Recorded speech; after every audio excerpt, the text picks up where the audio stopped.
While staying at a luxury hotel, a millionaire was paralyzed upon seeing a cleaner identical to his lost love. She had been missing for 25 years. Ethan Carter stepped out of the sleek black car, his polished leather shoes clicking against the marble entrance of the Sunrise Hotel. The towering structure gleamed under the setting sun, its glass facade reflecting streaks of amber and gold.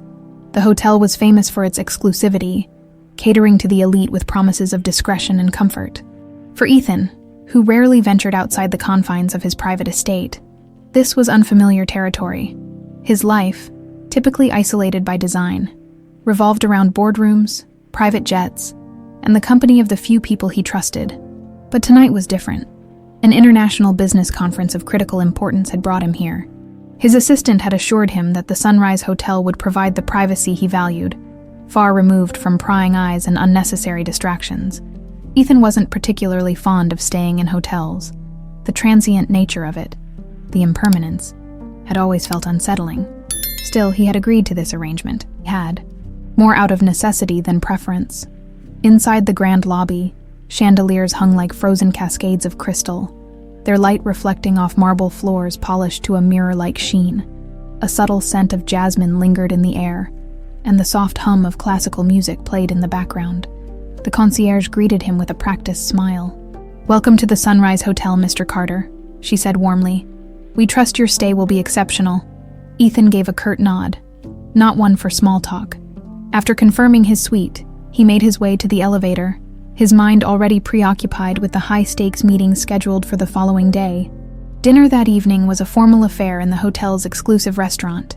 Ethan, dressed impeccably in a tailored charcoal suit, sat among some of the world's most influential business figures. The room buzzed with conversation about market trends and global partnerships. But Ethan found it hard to focus. The sound of clinking glasses and murmured laughter around the table faded as his mind drifted. It had been 25 years since Isabelle disappeared, and yet, her presence still lingered in his thoughts, like a shadow he couldn't escape.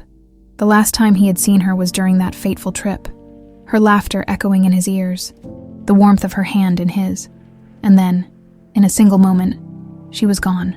The memory of that day was as vivid as it was painful, a scar that never quite healed. When the dinner concluded, Ethan excused himself, eager to return to his suite and leave the heavy weight of memories behind. As he strode through the quiet, dimly lit corridors, the muffled hum of a vacuum cleaner caught his attention. Turning a corner, he froze, mid-step. There, just ahead, a young woman stood with her back to him, pushing a cleaning cart.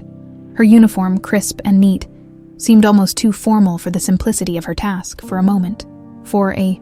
Ethan thought he was imagining it.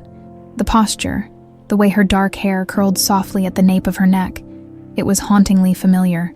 She adjusted something on the cart, turning slightly, and Ethan caught a glimpse of her profile. His breath hitched. It was her face, Isabelle's face. The same delicate features, the same piercing eyes he had spent decades yearning to see again. He blinked, as though his mind were playing tricks on him, but when he looked again, the resemblance was undeniable. The young woman must have felt his gaze because she turned to face him fully. Her expression shifted from surprise to slight unease. "Can I help you, sir?" she asked, her voice soft but steady. Ethan struggled to find his words. I'm sorry, you just reminded me of someone," he managed, his voice more shaken than he intended. The young woman gave him a polite but puzzled smile. "That happens sometimes," she said lightly before returning to her work. She pushed the cart into a nearby room, the door clicking softly shut behind her. Ethan stood there, rooted to the spot, his chest tightening. The hallway, moments ago unremarkable, now felt charged with an energy he couldn't explain. Back in his suite, Ethan poured himself a generous glass of bourbon and sank into the armchair by the window.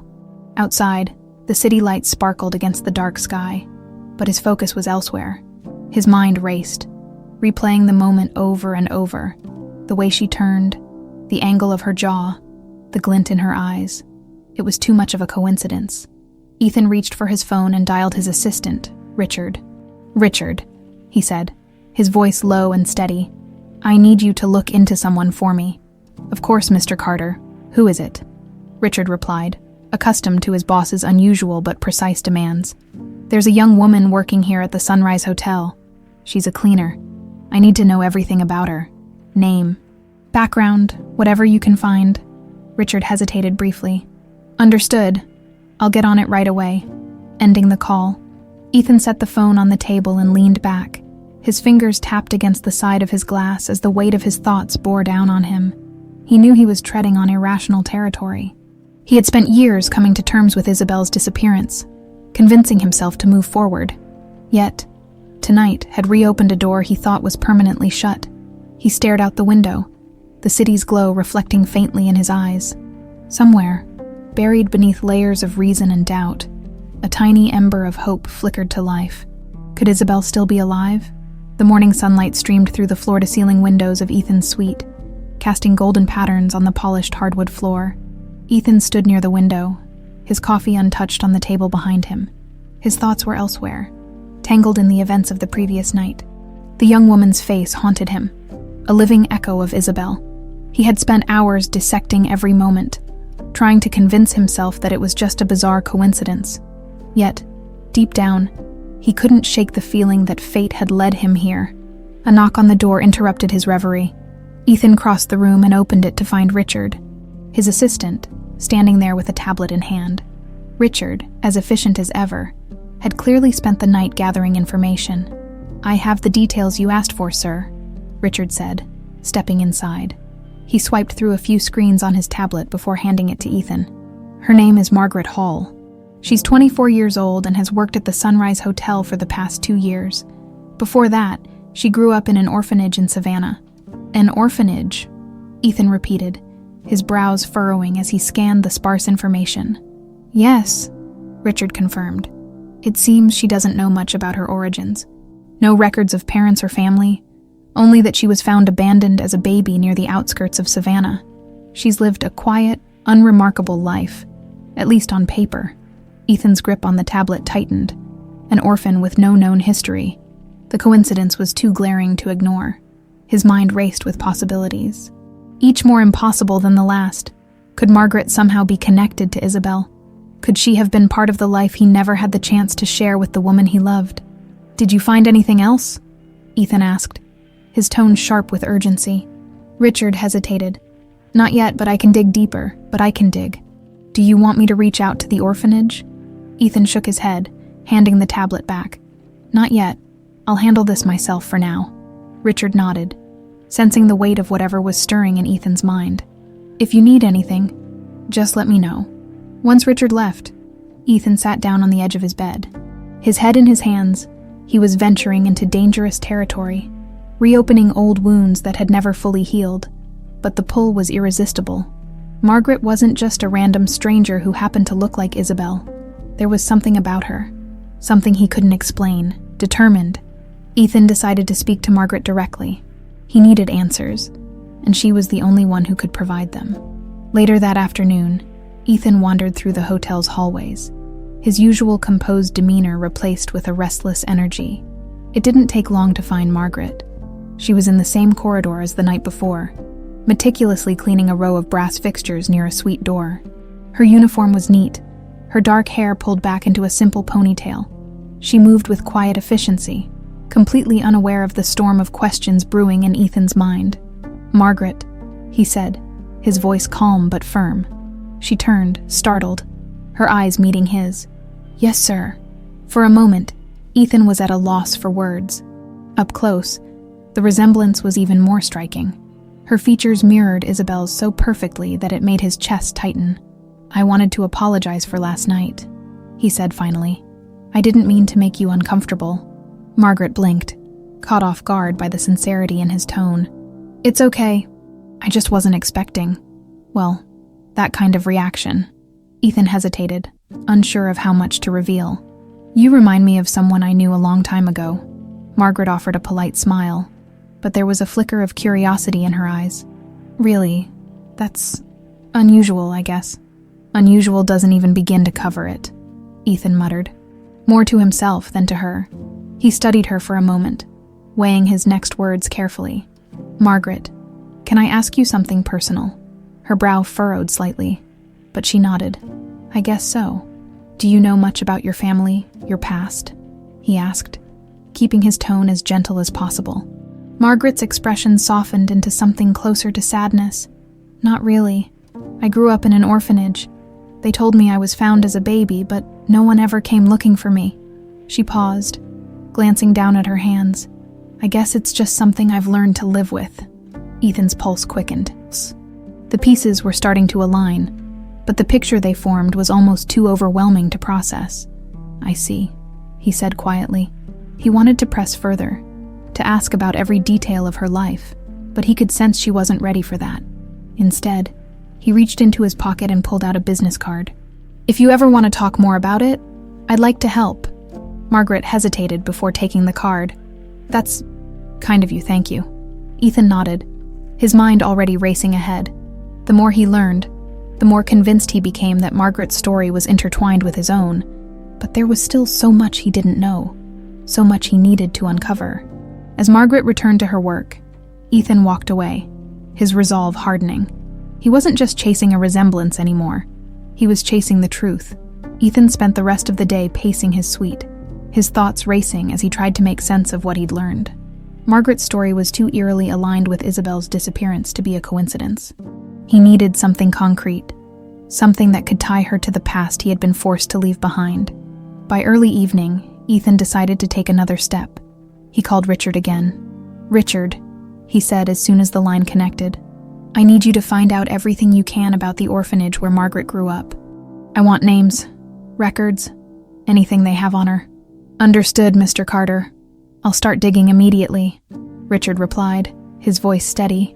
Ethan ended the call and poured himself another drink, the amber liquid swirling in his glass as he stared out the window. The city below was alive with movement, But Ethan felt as though he were trapped in a bubble, isolated from the world. For the first time in decades, he allowed himself to hope that maybe, just maybe, Isabelle wasn't as lost to him as he had believed. The next morning, Ethan decided to find Margaret again. He needed to keep the momentum going, to learn more about her directly.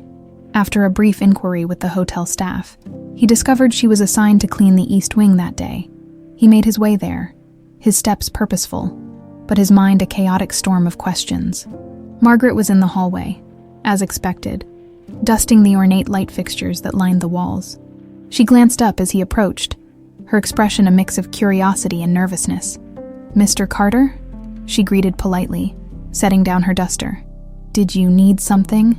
"I'm sorry to bother you again," Ethan began, his voice calm but insistent. "I know this might seem odd, but I was wondering if you'd be willing to tell me more about your past. You mentioned the orphanage, but is there anything else you know? Anything you've kept from that time?" Margaret hesitated, her hands fidgeting with the hem of her uniform. "There's not much to tell," she said cautiously. "I've never really known where I came from or who my family is. The people at the orphanage didn't have any answers either." Ethan studied her, sensing she was holding something back. "Margaret," he said gently, "I don't mean to pry, but if there's anything at all, it could be important." Margaret seemed to weigh his words carefully before nodding. "There is one thing," she admitted. Reaching into her pocket, she pulled out a small, tarnished pendant attached to a delicate chain. "I've had this for as long as I can remember. The nuns at the orphanage said it was with me when they found me." Ethan's breath caught as he stared at the pendant. It was simple, yet elegant, engraved with the initials E and I. His mind reeled. Those initials, they were his and Isabelle's. He had given her a necklace just like this one years ago, during their first trip together. "May I see it?" he asked, his voice barely above a whisper. Margaret hesitated, then handed it over. Ethan held the pendant in his palm, his fingers trembling slightly as he traced the engraved letters. The memories flooded back unbidden. The day he had bought it, Isabelle's laughter when she first saw it, the way she had worn it every day after. "Do you know what the letters mean?" Ethan asked, his voice steady despite the emotions threatening to overwhelm him. Margaret shook her head. "No, I always thought they might be a clue, but I've never been able to figure it out." Ethan returned the pendant to her, his mind racing. "It's beautiful," he said softly. "You should hold on to it." Margaret tucked the pendant back into her pocket, her expression thoughtful. "You seem really interested in all of this," she said after a moment. "Why?" Ethan met her gaze, his jaw tightening. He couldn't tell her the full truth. Not yet. "Let's just say I have a feeling your past might be more significant than you realize." Margaret tilted her head, clearly puzzled, but she didn't press him further. "If you say so, Mr. Carter." Ethan returned to his suite, his emotions in turmoil. The pendant was undeniable proof that Margaret was connected to Isabelle somehow. The question was how. Could Margaret be Isabelle's daughter? And if so, what did that mean about Isabelle herself? Had she survived the accident after all? He called Richard again, this time his voice sharper, more urgent. "Richard, I need those orphanage records as soon as possible, and start digging into missing persons cases from Savannah 25 years ago. Cross-reference anything with the initials E and I." "Understood, sir. I'll have updates for you by the end of the day," Richard replied. Ethan hung up and sank into his armchair, the weight of the pendant's discovery pressing heavily on him. He had spent years trying to let go of the pain, trying to move forward. But now, the possibility of finding answers, and perhaps even Isabelle herself, was all-consuming. For the first time in decades, he felt a flicker of hope, and this time, he wouldn't stop until he uncovered the truth. Ethan sat in the quiet of his suite, the pendant's image seared into his mind. His reflection stared back at him from the darkened window as the city lights twinkled below. But he saw none of it. Instead, his thoughts drifted back to the day he lost Isabelle, a memory he had buried deep but never forgotten. It had been a bright summer morning, the kind of day where everything seemed touched by golden light. Isabelle had insisted they take a spontaneous trip down the coast, something Ethan had hesitated about at first.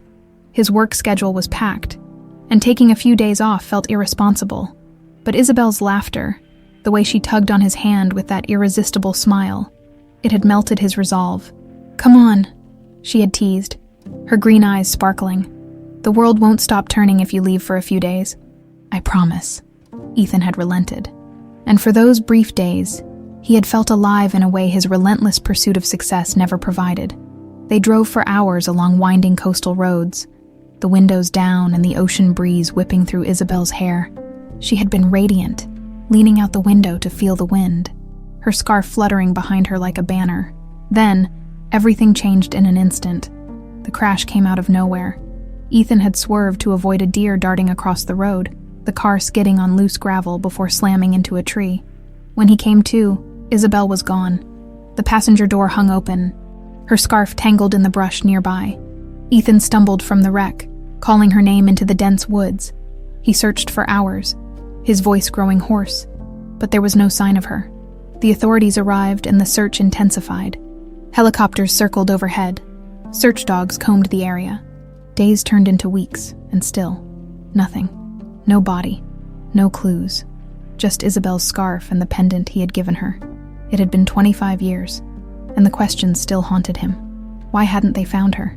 How could she have vanished without a trace? Ethan shook himself from the memory, his chest tight.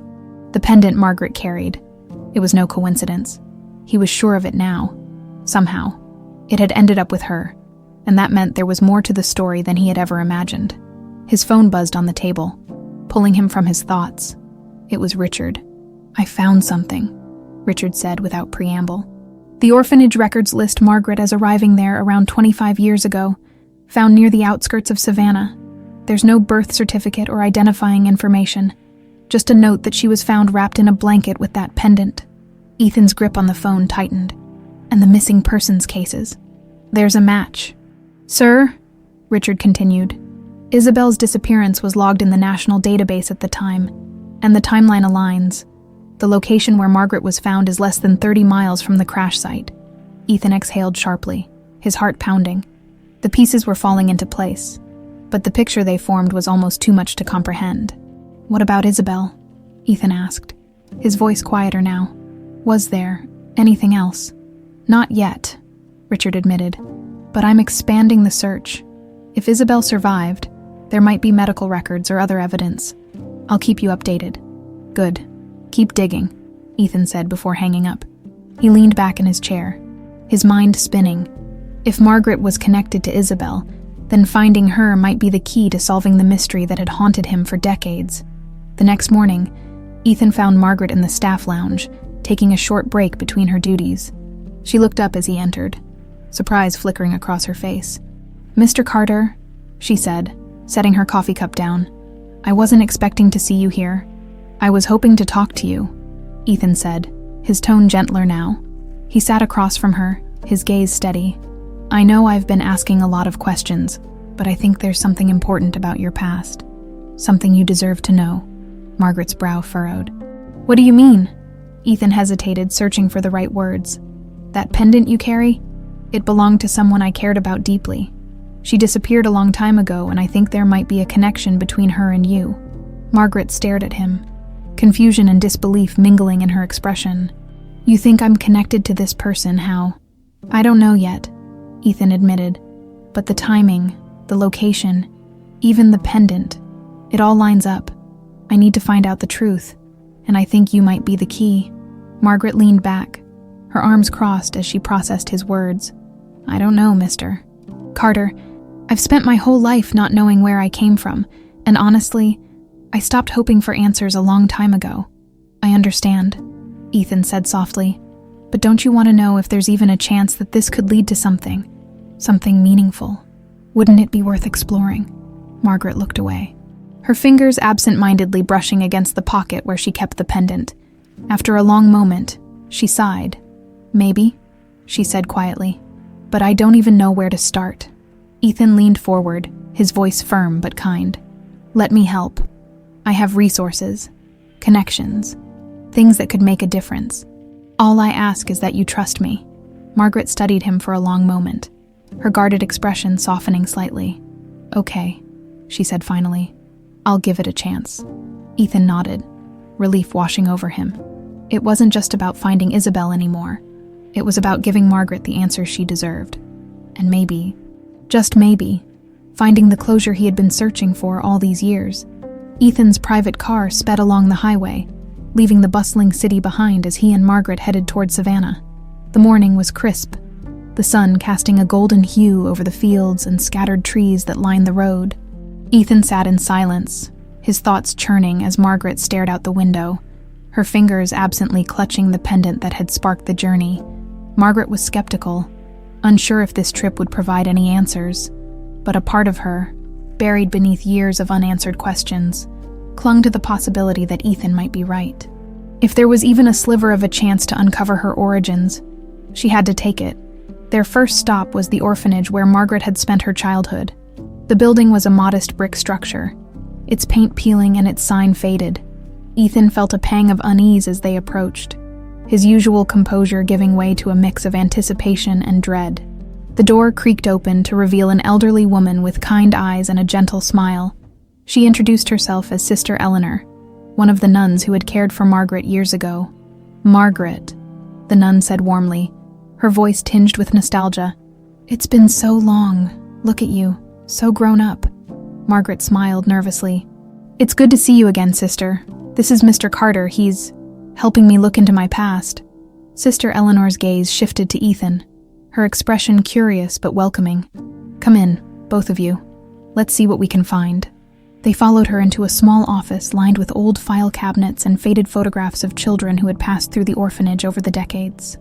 Sister Eleanor rummaged through one of the cabinets, pulling out a thin folder labeled with Margaret's name. "This is all we have," she said, handing the folder to Margaret. "I wish it were more." Margaret opened the folder, her eyes scanning the sparse contents. There was a short report describing how she had been found wrapped in a blanket near a country road. With no identifying documents or witnesses, the only item left with her was the pendant. Ethan leaned over to look, his heart racing as he read the details. The location where Margaret had been found wasn't far from the site of Isabelle's disappearance. It was all too coincidental. "Do you remember anything else?" "Sister," Ethan asked, his tone steady but urgent. "Anything about the night she was brought here?" Sister Eleanor frowned in concentration. "I wasn't here when she was found, but I remember hearing that it was a stormy night. The man who brought her in, he didn't give his name, just said he found her by the road and wanted to make sure she was safe. It always seemed strange to me, though, the way he left so quickly, almost like he didn't want to be seen." Ethan exchanged a glance with Margaret, both of them feeling the weight of the revelation. The man's identity remained a mystery, but his actions hinted at something more deliberate. "Do you still have the blanket?" Margaret asked, her voice trembling slightly. Sister Eleanor nodded. "We keep everything. Let me get it for you." She disappeared into the back room and returned moments later with a small, worn blanket. Margaret took it gingerly, her fingers brushing over the faded fabric. Ethan noticed her eyes glistening, though she said nothing. As they left the orphanage, Ethan placed a reassuring hand on Margaret's shoulder. "This is a start," he said gently. "We're closer than we were before." Margaret nodded, clutching the blanket tightly. I don't know what to feel. It's overwhelming." Ethan gave her a small, understanding smile. "Take your time. We'll figure this out together." Their next stop was the location where Margaret had been found, a stretch of road flanked by dense woods. Ethan parked the car on the shoulder, and they both stepped out, the air still and heavy with unspoken questions. "This is where it happened," Margaret murmured, her eyes scanning the area. "It's hard to imagine someone just leaving a baby here." Ethan studied the surroundings, his gaze narrowing as he tried to imagine the scene. The proximity to where Isabelle's car had crashed wasn't lost on him. He could almost feel the echoes of the past in the quiet stillness of the forest. They wandered a short distance into the woods, the crunch of leaves beneath their feet, the only sound. Margaret suddenly stopped, her eyes widening as she pointed to a tree. "There," she said, her voice trembling. "That carving, it looks familiar." Ethan followed her gaze and saw it, a crude heart carved into the bark, with the initials E and I inside. His breath caught. "I did that," he whispered, his voice barely audible. Margaret turned to him, her expression a mix of shock and confusion. "What do you mean?" Ethan stepped closer to the tree, running his fingers over the weathered carving. "Isabelle and I used to come here. It was our spot. I carved this for her the day I gave her the pendant." Margaret's hands flew to her mouth, her eyes brimming with tears. You think this is where she—" "I don't know," Ethan interrupted gently, "but this means we're on the right track." The discovery hung heavy between them as they returned to the car. The questions were piling up, but one thing was clear. The connection between Margaret and Isabelle was undeniable, and whatever answers they were searching for were closer than ever. The drive back to the Sunrise Hotel was heavy with silence. Margaret stared out the window, the blanket and pendant cradled in her lap like fragile relics. Ethan gripped the steering wheel, his jaw set as he replayed the events of the day in his mind. The carving, the location, the timing. It all pointed toward a truth that was almost too extraordinary to believe. Isabelle wasn't just connected to Margaret's past. She might still be alive. As they stepped into the hotel lobby, the atmosphere seemed to hum with the same tension they carried. The gleaming marble floors and quiet murmur of activity felt almost surreal after the revelations they'd uncovered. Ethan walked Margaret to the staff area, where she could drop off her things. "Margaret," he said softly, his voice low enough that only she could hear. "If you need a moment to process everything, take it. This is a lot." Margaret gave him a faint smile, her fingers still gripping the pendant. "I'm okay. Thank you for helping me, Mr. Carter.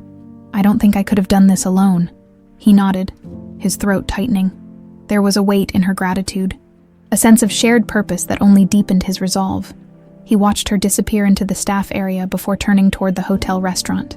He hadn't eaten all day, and though his appetite was faint, he needed a moment to think. The restaurant was quiet, its tables illuminated by soft candlelight. Ethan ordered a simple meal, more for the pretense of normalcy than out of hunger.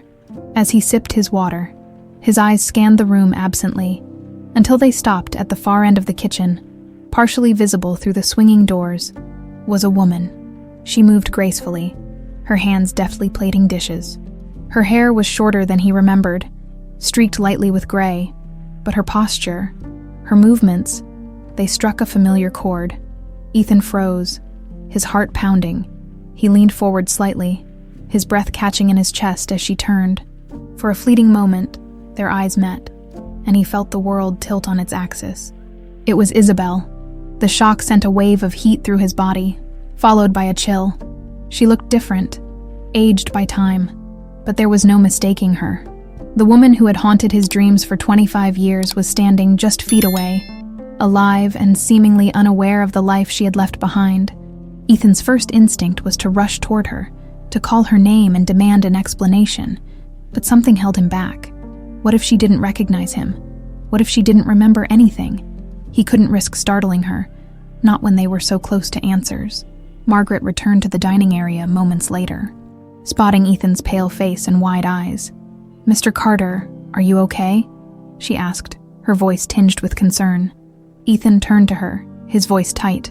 "Margaret, I think I just saw her." Margaret blinked, confused. "Who?" He gestured subtly toward the kitchen. "Isabelle, she's here, in this hotel. She's working as a cook." Margaret's jaw dropped, her eyes darting toward the kitchen. "That can't be. Are you sure?" Ethan nodded, his expression resolute. "I'm certain. She might look different, but it's her." Margaret's gaze flicked between Ethan and the kitchen, her emotions swirling. "What do we do? Do we talk to her?" Ethan hesitated, his mind racing. He wanted nothing more than to rush in and confront Isabelle, but something told him to wait. If Isabelle truly didn't remember her past, he had to approach her carefully. "No," he said finally. "Not yet. If she doesn't remember, we can't overwhelm her. Let's take this step by step." Margaret nodded reluctantly, though the tension in her shoulders betrayed her impatience. "What's the plan then?" Ethan leaned closer, his voice dropping to a whisper. "First, we need to confirm that it's really her. We'll find a way to speak to her without raising suspicion. If it is Isabelle, we'll figure out the rest from there." Margaret swallowed hard, her fingers brushing the pendant again. "I can't believe this. She's been here this whole time." Ethan's expression softened. "If she has, then maybe she's been waiting for us too. We just have to handle this the right way." Over the next few days, Ethan and Margaret carefully observed Isabelle from a distance, gathering small details about her routine. She worked long hours in the kitchen, her movements efficient and methodical. The staff referred to her as Anna, a name that felt foreign to Ethan's ears. Margaret grew more anxious with each passing day, her longing for answers gnawing at her. "Mr. Carter, I don't know how much longer I can wait. What if she leaves? What if we miss our chance?" Ethan placed a reassuring hand on her shoulder. "We won't. I promise. But this has to be done right." Finally, the opportunity came, late one evening, when the restaurant was nearly empty. Isabelle stepped out of the kitchen to collect supplies from the storeroom. Ethan and Margaret exchanged a glance before quietly following her. Isabelle, or Anna, as she was called now, was kneeling to organize a shelf when she turned and spotted them. Her brow furrowed slightly, her gaze settling on Ethan with an air of recognition. "Can I help you?" she asked, her voice calm but cautious. Ethan's throat tightened. Hearing her voice again was like a jolt to his system. For a moment, he couldn't speak. Margaret stepped forward, her voice trembling. "I'm sorry, but do you recognize us? Even a little?" Isabelle tilted her head, her expression puzzled. "I'm not sure. Have we met before?"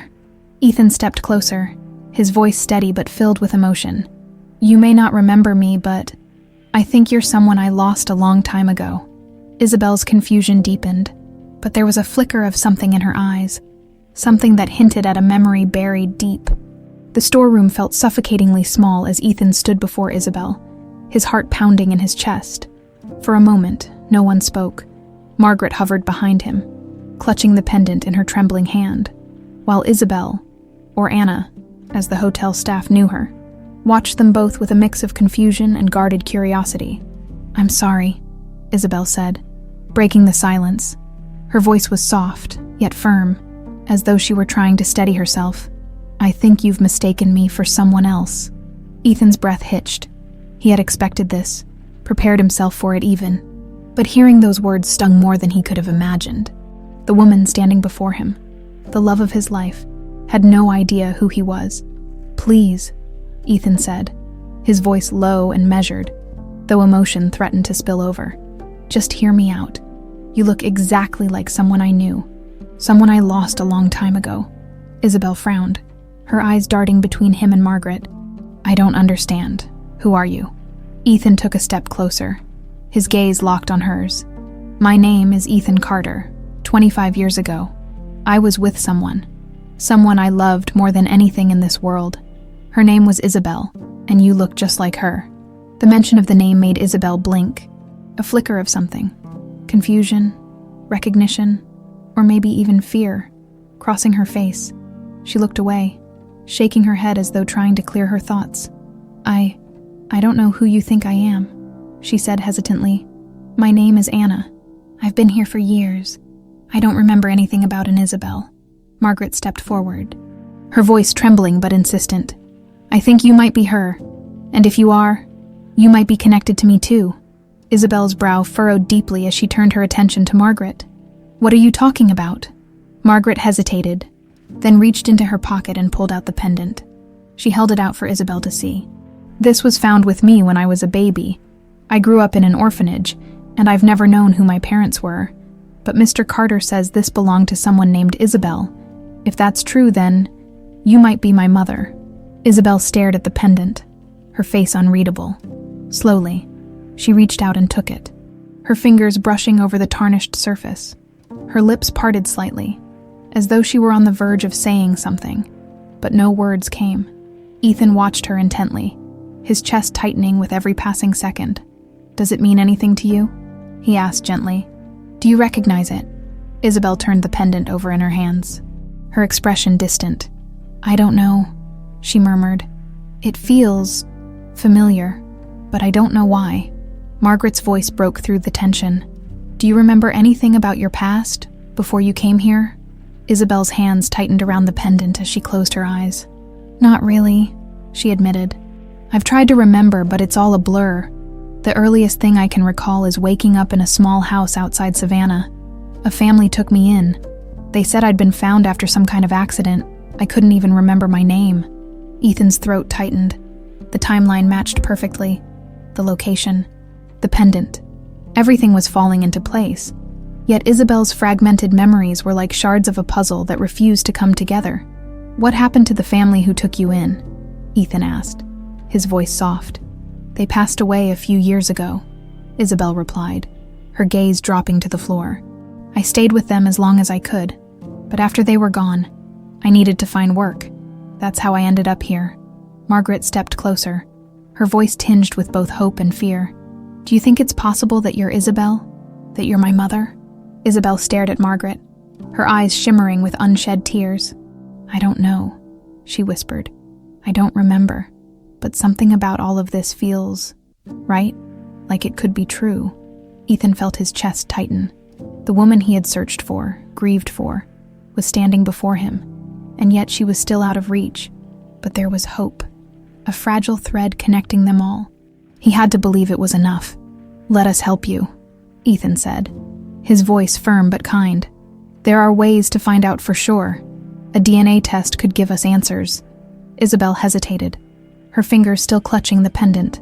She looked between Ethan and Margaret, her guarded expression softening. "I don't know if I'm ready for this," she admitted.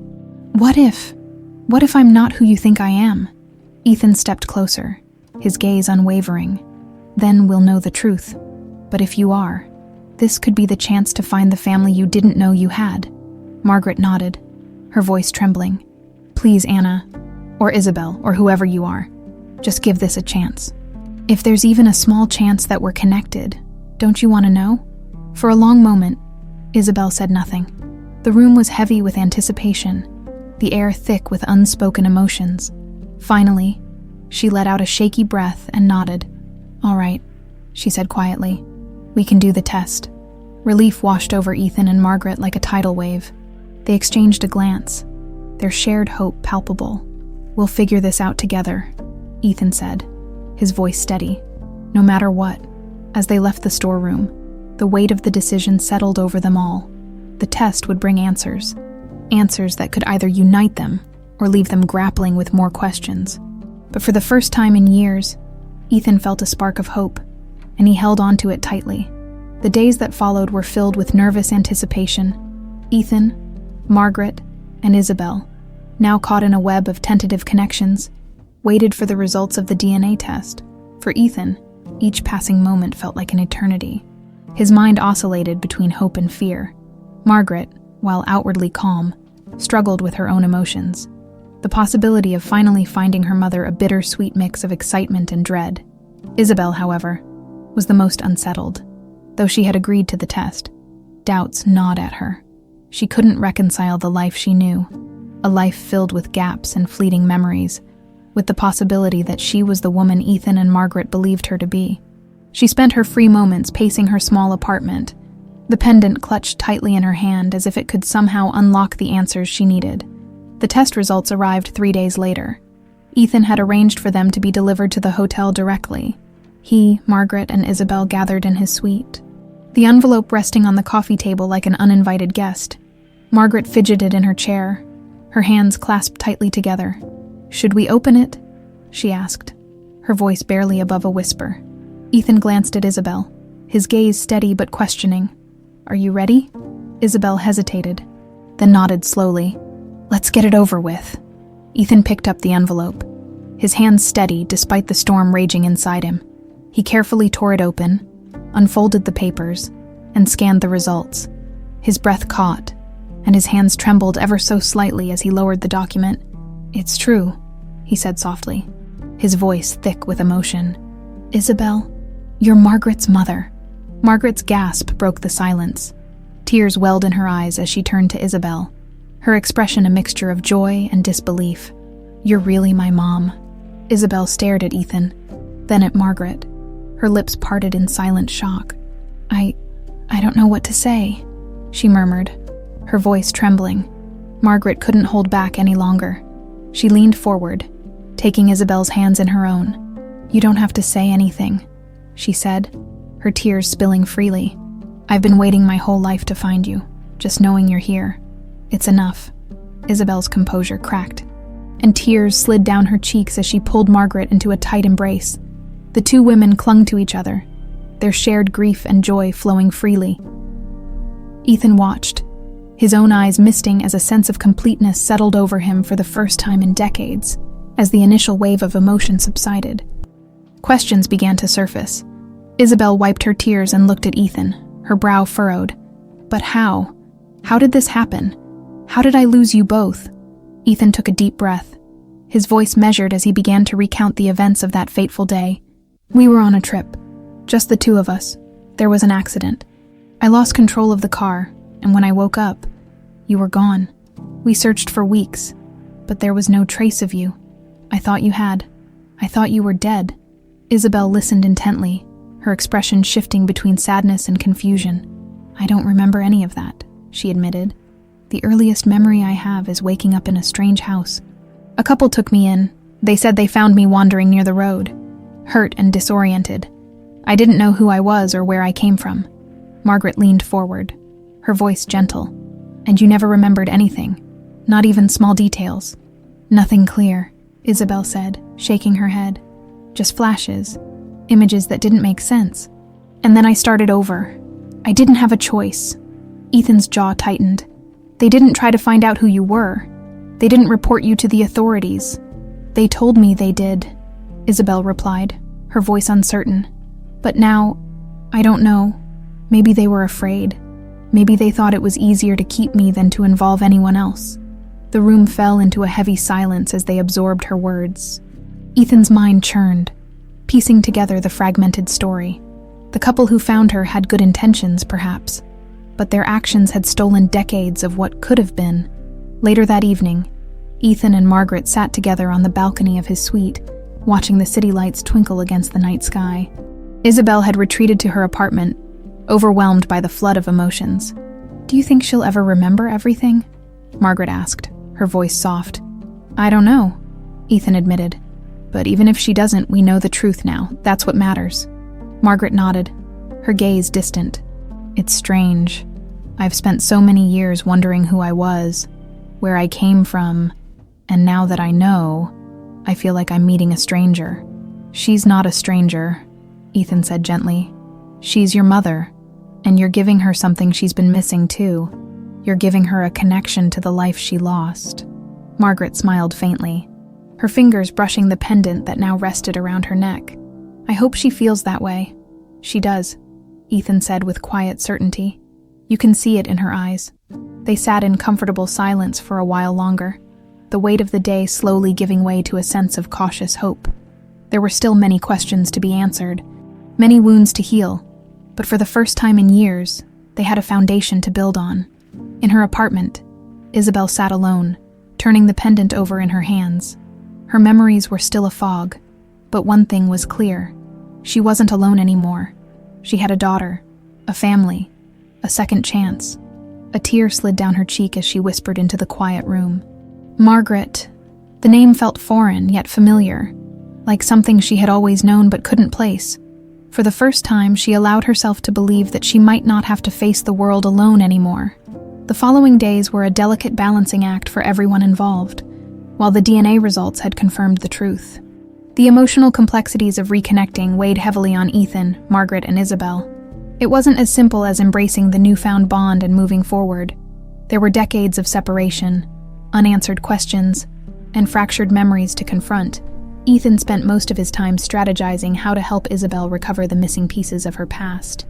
He contacted specialists, hoping therapy or memory recall techniques could unlock what Isabelle had lost. Yet, he was careful not to push her. Isabelle's fragile state required patience, a quality Ethan had rarely exercised in his high-stakes business life. Margaret, on the other hand, struggled with her own emotions. She had dreamed of finding her mother for as long as she could remember, but now that it had happened, she wasn't sure how to navigate the reality of it. Isabelle's tentative demeanor made Margaret wonder if her mother truly wanted to embrace their connection, or if guilt and obligation were driving her actions.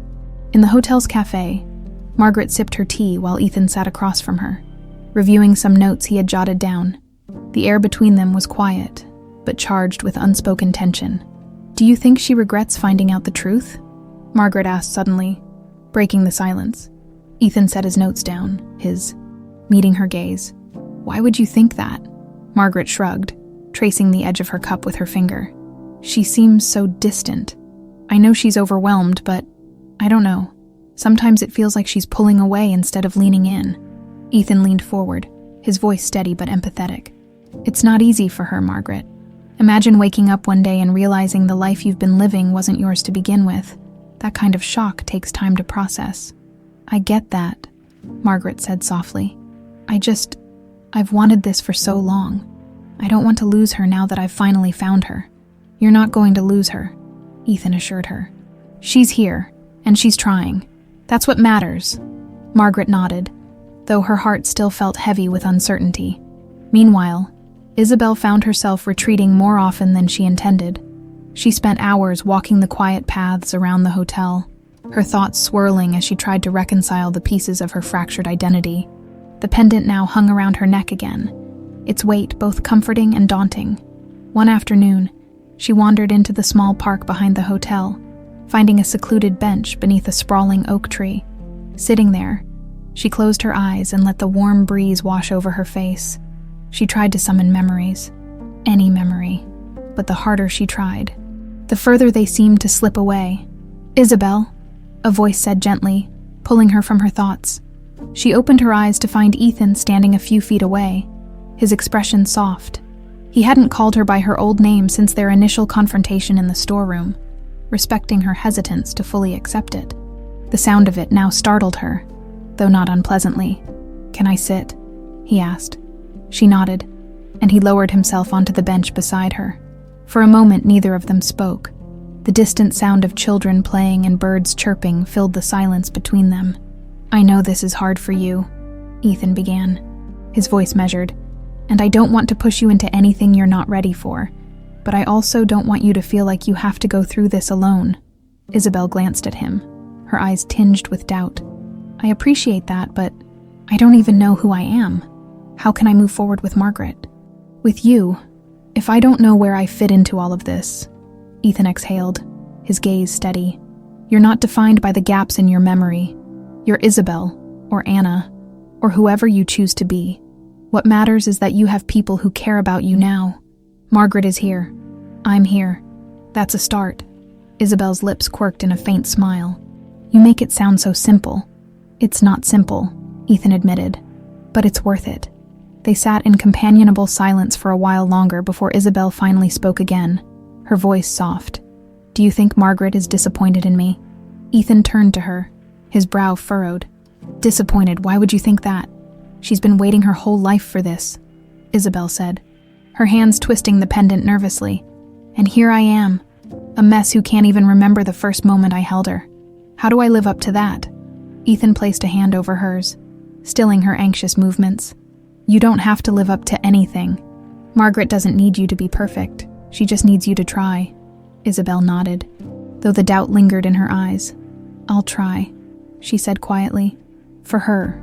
Later that evening, the three of them gathered for dinner in the hotel's private dining room. It was Ethan's idea, a chance to create a sense of normalcy amid the chaos of their situation. He ordered their meals ahead of time, selecting dishes he remembered Isabelle loving all those years ago. The conversation was cautious at first, but as the night went on, the tension eased. Margaret shared stories from her childhood at the orphanage, filling the silence with anecdotes that brought occasional laughter and smiles. Isabelle listened intently, her eyes softening as she absorbed the pieces of her daughter's life she had missed. By the end of the meal, a tentative connection had begun to form, a fragile thread of hope binding them together as they parted ways for the night. Margaret hugged Isabelle tightly. "Good night, Mom," she whispered, the words hesitant but filled with warmth.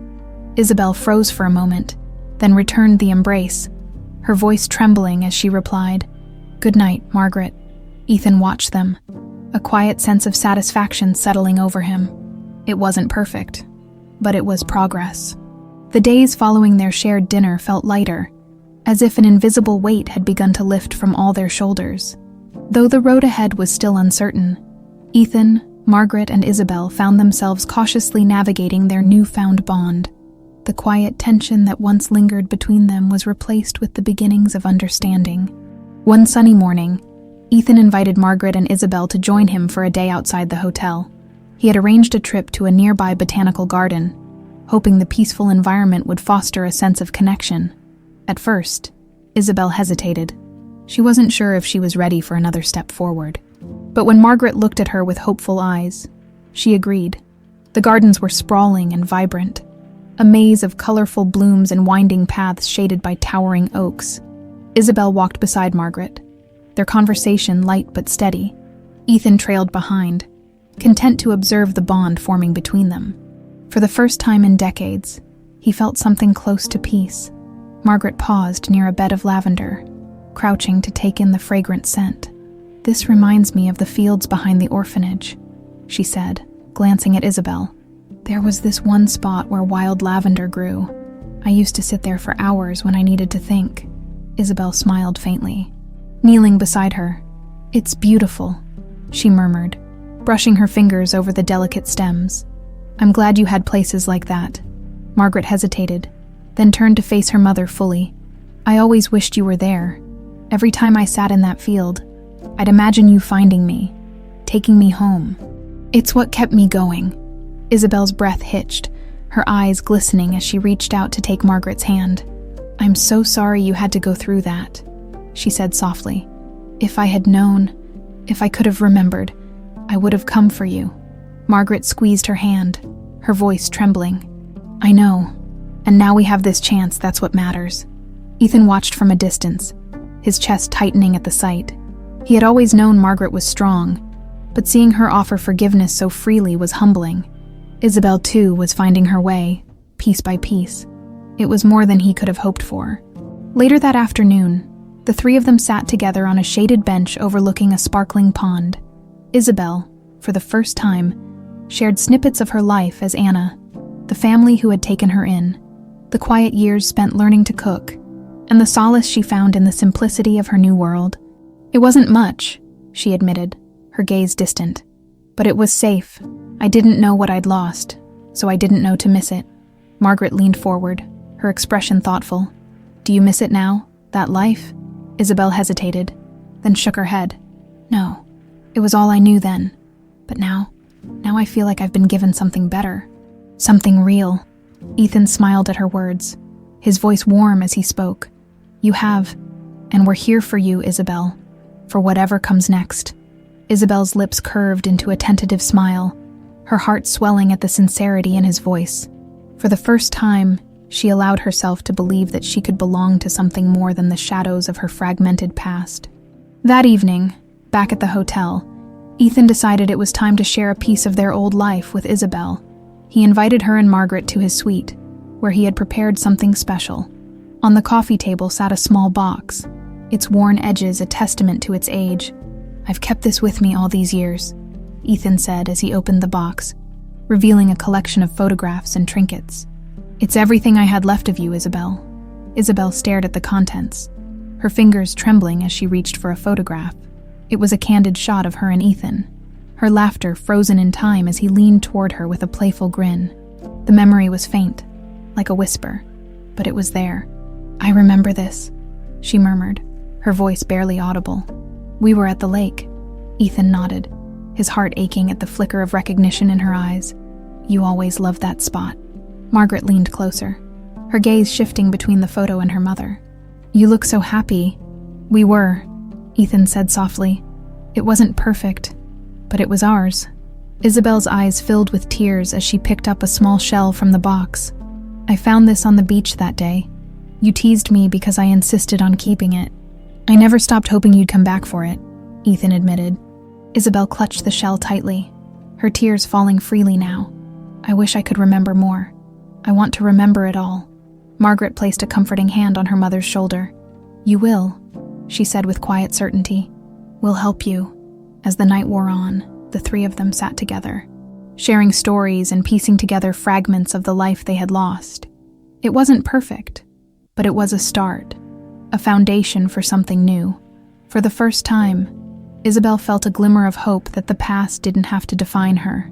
She had a family now, one that was willing to fight for her, and that was enough. Before they parted for the night, Isabelle turned to Ethan, her voice steady despite the emotions swirling within her. "Thank you," she said, "for never giving up on me." Ethan smiled, his eyes warm. "How could I? You're worth every second of the wait." Margaret wrapped her arms around Isabelle, holding her tightly. "We're a family now," she said. "Nothing's going to change that."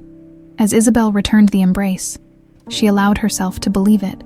They had a long road ahead, but for the first time in years, the future felt like something to look forward to.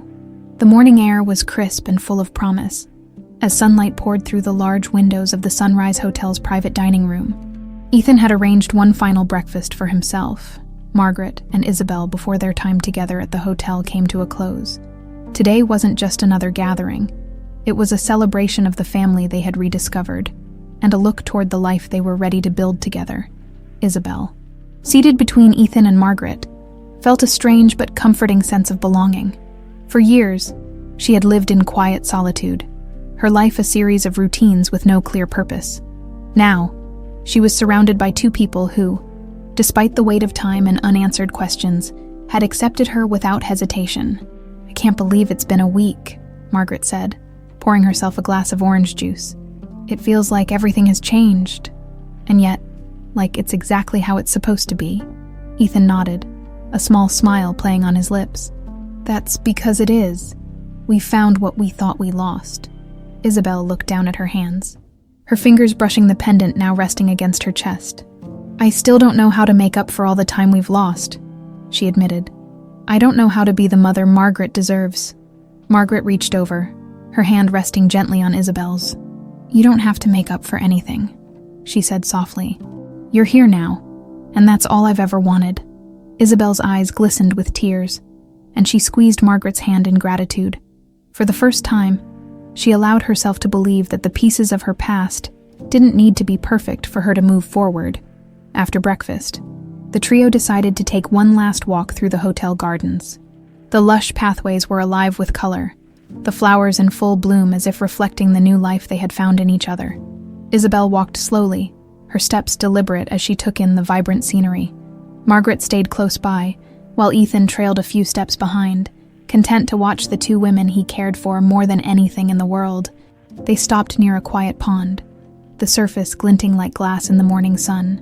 Isabelle turned to face them both, her expression a mixture of determination and vulnerability. "I've been thinking a lot about what comes next," she began. "For so long, I thought I didn't have a future, but now, I want to try." I want to be part of this family. Our family. Margaret's face lit up with a smile. You already are. Ethan stepped closer, his voice warm and steady. We'll figure it out together, Isabelle. Whatever it takes. Isabelle looked between them, her heart swelling with a mixture of hope and gratitude. Thank you, she said softly, for not giving up on me. As they returned to the hotel, Ethan led them to his suite one last time. He had a surprise planned, something he had been working on since the moment the DNA results confirmed Isabelle and Margaret's connection. I know we're taking things one step at a time, Ethan said as he opened the door, but I wanted to give you both something to start this new chapter. Inside, a small table was set up with 3 wrapped boxes, each one tied with a ribbon. Margaret and Isabelle exchanged curious glances as they stepped inside. Ethan gestured for them to take the boxes. Go ahead, open them. Margaret tore into hers first, revealing a leather-bound journal with her name embossed on the cover. Her eyes widened as she flipped through the pages, each one blank and ready to be filled. I thought you might want a place to write about this journey, Ethan said, to keep track of the memories we're making. Margaret beamed. It's perfect, thank you. Isabelle opened her box next, her breath catching as she pulled out a delicate silver frame. Inside was a copy of the photograph Ethan had shown her days earlier, the one of them laughing by the lake. I thought you might like to have a piece of our past to hold on to, Ethan said. And maybe, as we make new memories, we can add more to the collection. Isabelle's fingers brushed over the frame, her expression softening. It's beautiful. I'll treasure it. Finally, Ethan opened his own box, revealing a matching set of pendants. Each one was engraved with a single word. Together, I had these made for us, Ethan explained, handing one to Margaret and the other to Isabelle. It's a reminder that no matter where life takes us, we're in this together. Isabelle clasped the pendant in her hands, her throat tightening with emotion. Margaret immediately fastened hers around her neck, her smile radiant. This means so much, Margaret said, her voice thick with gratitude. Thank you, Ethan. Ethan nodded, his heart full. We've lost a lot of time, but we have a lifetime ahead of us to make up for it. As the day drew to a close, the 3 of them stood together on the hotel balcony, the city stretching out before them. The sunset painted the sky in hues of orange and gold, a fitting backdrop for the new chapter they were about to embark on. Isabelle turned to Margaret, her eyes filled with warmth. You've given me something I thought I'd never have again, a reason to hope. Margaret smiled, her voice steady. And you've given me something I've dreamed of my whole life, a family. Ethan placed a hand on each of their shoulders, his gaze steady as he looked out at the horizon. This is just the beginning, he said. We have a future to build, together, as the sun dipped below the skyline. The 3 of them stood united, ready to face whatever lay ahead with love, resilience, and the promise of a new beginning.